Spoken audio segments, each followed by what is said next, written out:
nahmaduhu wa nasta'inu wa nastaghfiruh wa na'udzu billahi min syururi anfusina wa min sayyiati a'malina may yahdihillahu fala mudilla lahu wa man yudlilhu fala hadiya lahu. Asyhadu an la ilaha illallah wa asyhadu anna Muhammadan abduhu wa rasuluhu alla nabiyya ba'da. Pertama-tama marilah kita panjatkan puji dan syukur kita kehadirat Allah Subhanahu wa taala, karena dengan rahmat dan karunia-Nya kita masih diberikan nikmat iman Islam dan kita masih diberikan kesempatan untuk beribadah di bulan suci Ramadan ini di tahun ini. Kemudian tak lupa salawat dan salam kita haturkan kepada junjungan kita Nabi besar Muhammad SAW, kepada para keluarganya, kepada para sahabatnya, kepada tabi'in dan tabi'atnya, dan kita selaku umatnya. Ayah bunda, tidak terasa kita sudah menginjak pada tanggal 15 Ramadan. Semoga ayah dan bunda tetap semangat, tetap giat untuk menjalankan ibadah puasa demi mendapatkan maghfirah dari Allah Subhanahu wa taala.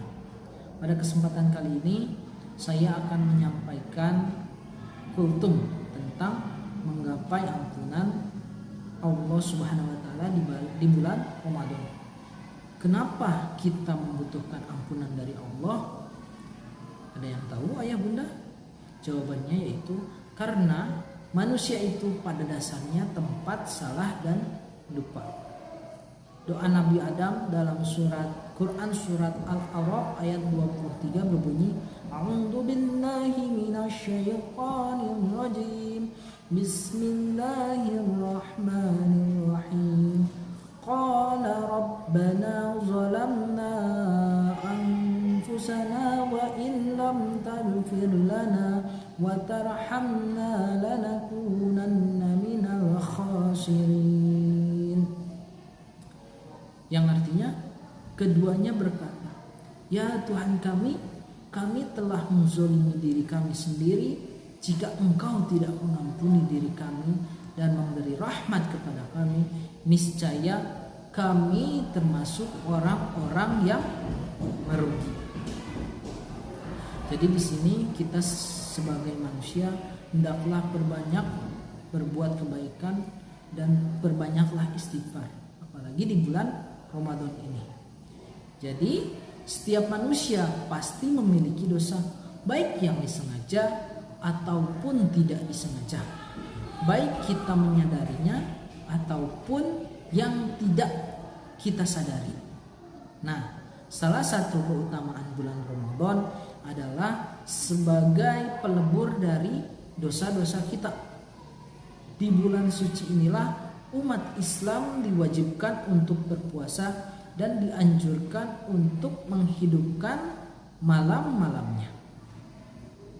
Nah, ini dijelaskan, keutamaan ini disebutkan di dalam Sahih Muslim dari hadis Abu Hurairah radhiyallahu an. Rasulullah sallallahu alaihi wasallam bersabda, "As-salawatul khamsu wal jum'atu ila al-jum'ati wa ramadhanu ila ramadhana mukaffaratun ma bainahunna idza ijtanaba kaba'ir." Rawahu Muslim. Yang artinya salat 5 waktu, salat Jumat ke Jumat berikutnya, serta Ramadan ke Ramadannya atau Ramadan berikutnya menghapus dosa-dosa di antara mereka selama menjauhi dosa-dosa besar. Hadis riwayat Muslim. Ayah dan bunda, puasa adalah perisai dan penghalang dari dosa-dosa dan kemaksiatan, serta pelindung dari api neraka. Nah, seseorang muslim yang berusaha mendapatkan ampunan dosa akan sangat berbahagia dengan datangnya bulan suci Ramadan ini. Dengan adanya amalan soleh, agar Allah menghapuskan dosa dan perbuatan buruk kita.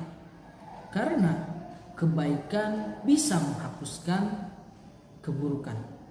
Rasulullah Shallallahu Alaihi Wasallam bersabda, sesungguhnya di surga itu terdapat satu pintu yang diberi nama Ar-Rayyan. Dari pintu itulah orang-orang yang berpuasa akan masuk pada hari kiamat kelak. Inna fil jannati baban yuqala lahu Ar-Rayyan yadkhul minhu sha'imuna yawmal qiyamati la yadkhul minhu ahadun ghairuhum yuqala aina sha'imun fayakumuna la yadkhul minhu ahadun ghairuhum fa idza dakhalu ughliqa falam yadkhul minhu ahadun. Di dalam surga ada sebuah pintu yang disebut pintu Ar-Rayyan, yang masuk melalui pintu di hari kiamat itu hanyalah orang-orang yang melaksanakan puasa. Yang lainnya tidak masuk lewat pintu itu. Dan diserukan saat itu, manakah orang-orang yang berpuasa? Maka mereka yang berpuasa bangun untuk memasukinya. Sedangkan yang lain tidak. Bila mana mereka telah masuk, maka pintu itu ditutup dan tidak ada lagi yang bisa memasukinya. Nah, ayah bunda, bagaimanakah cara-cara untuk meraih ampunan Allah pada bulan Ramadan? Yang pertama yaitu dengan tauhid. Yang pertama dengan apa? Dengan tauhid. Siapa saja yang membawa dosa sepenuh bumi bersama tauhid, maka Allah Subhanahu wa taala akan memberikan ampunan sepenuh bumi kepadanya. Kemudian yang kedua adalah dengan doa. Doa dengan penuh pengharapan. Doa adalah ibadah. Doa akan dikabulkan apabila memenuhi kesempurnaan syariat dan bersih dari suatu penghalang-penghalang. Kemudian yang ketiga yaitu kita sebagai seorang muslim harus memperbanyak istighfar. Nah, yang keempat ini berpuasa di siang hari dan sholat malam karena iman, mengharapkan balasan pahala dari Allah Subhanahu wa taala. Barang siapa bangun pada malam Lailatul Qadar dengan penuh keimanan dan harapan untuk mendapatkan pahala, maka Allah akan memberikan ampunan kepadanya atas dosanya yang telah lalu. Dan barang siapa yang berpuasa Ramadan dengan penuh keimanan dan pengharapan, pahala akan diberikan ampunan kepadanya atas dosa yang telah lalu.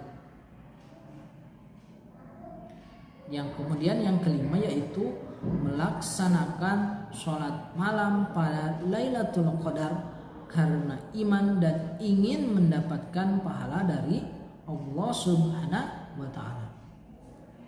Kemudian yang selanjutnya adalah yang keenam, bersedekah.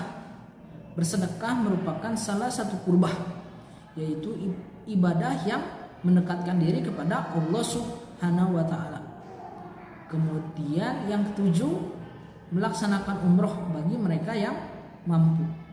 Kemudian yang kedelapan yaitu menyempurnakan puasa sebulan penuh. Nah, Rasulullah Shallallahu Alaihi Wasallam bersabda, "Man shoma Ramadana imanan wa ihtisaban, ghufira lahu ma taqaddama min dzambih." Jadi barang siapa puasa Ramadan karena iman dan berharap pahala, maka akan diampuni dosanya yang telah lalu.